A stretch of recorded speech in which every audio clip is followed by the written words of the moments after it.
So if you were to go up to any random SEC fan, right, and ask them, who do you think is going to end up finishing in second place behind Georgia in this division? Most likely, they're either going to say Tennessee or Kentucky. So that leads me to my question. Could Tennessee or Kentucky potentially dethrone Georgia for the SEC East in 2022? Now, I'm not saying that it's going to happen. You get what I'm saying? Before you Georgia fans come down the comment section and get bent out of shape and say, man, JT, none of these teams have a chance. The only team that's a threat to Georgia is Georgia.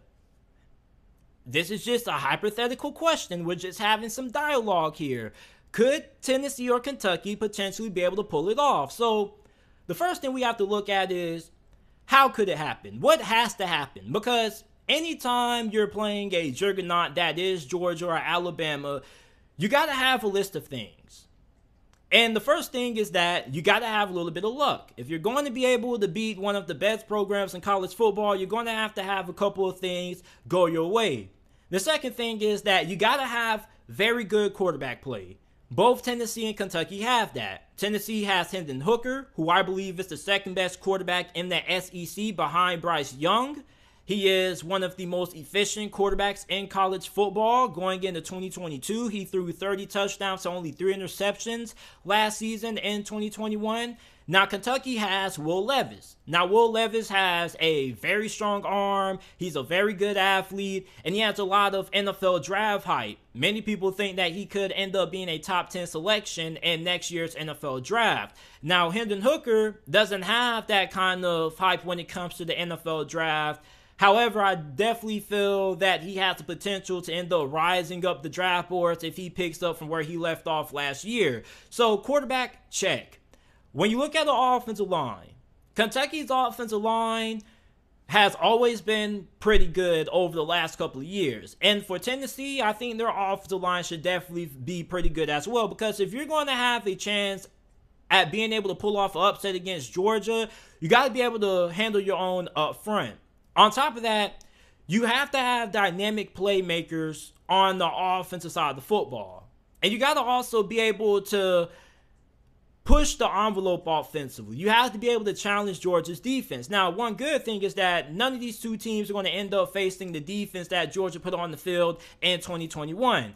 And even Georgia fans are probably going to tell you that their defense this season is not going to be as good as what it was last season, because last season, Georgia had one of the best defenses that we've seen in the history of college football. So there's no way that you're going to be able to replace a historic defense with another historic defense, most likely. So when you look at Tennessee's offense, I think that Tennessee has a little bit of a advantage offensively because you do have a good amount of talent that is returning. Meanwhile, for Kentucky, you do have Chris Rodriguez, but you did lose one of your best playmakers in Wan'Dale Robinson to the NFL draft. You also lost another solid receiver in Josh Ali. So you're still trying to figure out, what you have at the wide receiver position. Kentucky also lost their offensive coordinator who left for the NFL.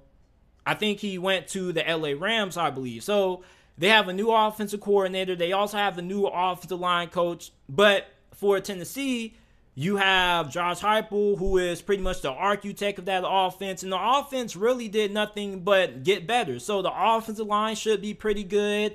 The wide receiver position is going to be very good because you bring in Bro McCoy, who is a transfer from the University of USC. So I think that offensively, Tennessee has the edge. And with the fast-paced offense that Tennessee has, it's definitely going to force Georgia to have to rotate players in and keep guys fresh.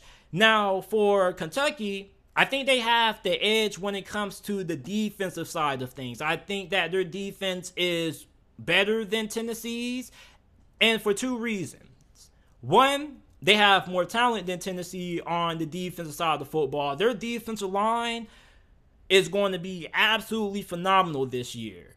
And if you're going to be able to have a shot at beating Georgia, you have to be able to also be able to push them around on the offensive side of the football, because they always have very good offensive line play year in and year out. So your defensive line has to be able to match up with them very well. And Kentucky may end up having one of the best defensive lines that they have had in recent memory. The only concern about Kentucky really is going to be the cornerback position, because you don't really have that much proven experience there at that position.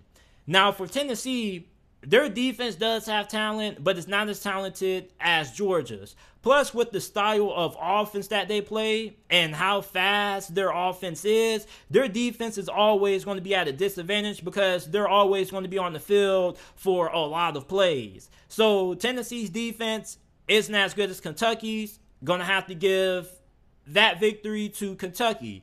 So for me, I think that Tennessee has the best shot at being able to dethrone Georgia. And the reason why is because I believe in Hendon Hooker. The thing with Will Levis is this. He kind of was highly prone to turning the football over last year. He had 13 interceptions. Look at Hendon Hooker. He is smarter with the football, takes better care of the football. He's a better decision maker. So if you're going to beat Georgia, you can't have too many mistakes. As a matter of fact, you can't really have no mistakes at all. So you got to have a quarterback who you can trust to go in there and take care of the football. And I definitely think that Hendon Hooker, if you had to choose between the two, probably would be the quarterback that you want, because not only are you going to get somebody who's going to make plays for you and keep you in the game, but you also are going to have somebody who's not going to give the game away for you. And another thing is this, that Tennessee's offense, the way they spread you out, it definitely could cause a little bit of problems, because with their offense being more spread oriented, it spreads out the defense, and it also allows them to get the ball out a little bit faster and quicker, make quick reads. Meanwhile, Kentucky's offense is a little bit more traditional, under center, 12, 13 personnel. So then on top of that, I also think with the fact that you have a quarterback that also is a really good dual threat when it comes to tucking the football and running, he's better than Will Levis in that department. Even though Will Levis is not too shabby himself, I think with the dynamic ability that Hendon Hooker has, also when he decides to tuck the football and run, is also going to play a big factor. Because for Tennessee, your offensive line is pretty good, but when you're going against Georgia and their defensive line, there's going to be a couple of times when the play breaks down. You're going to have to be able to make things happen with your legs, extend plays, give wide receivers extra time to get open, or just tuck that baby and run. So I got to go with Tennessee. I think that Tennessee probably would be my pick to have the best shot at being able to upset Georgia and potentially win that SEC East this year. I definitely feel that Kentucky is not too far away in that department, but it's just that it really is an argument that can go for either side. I'm pretty sure Kentucky fans are going to make the argument for why Kentucky could more than likely be able to be the team that could have a better shot at dethroning Georgia than Tennessee. But at the same time, it really comes down to several variables. You have to have luck, and you have to be able to take care of the football. If you're going to upset a team like Georgia, you got to be able to win the turnover battle. And that involves you not giving the ball away.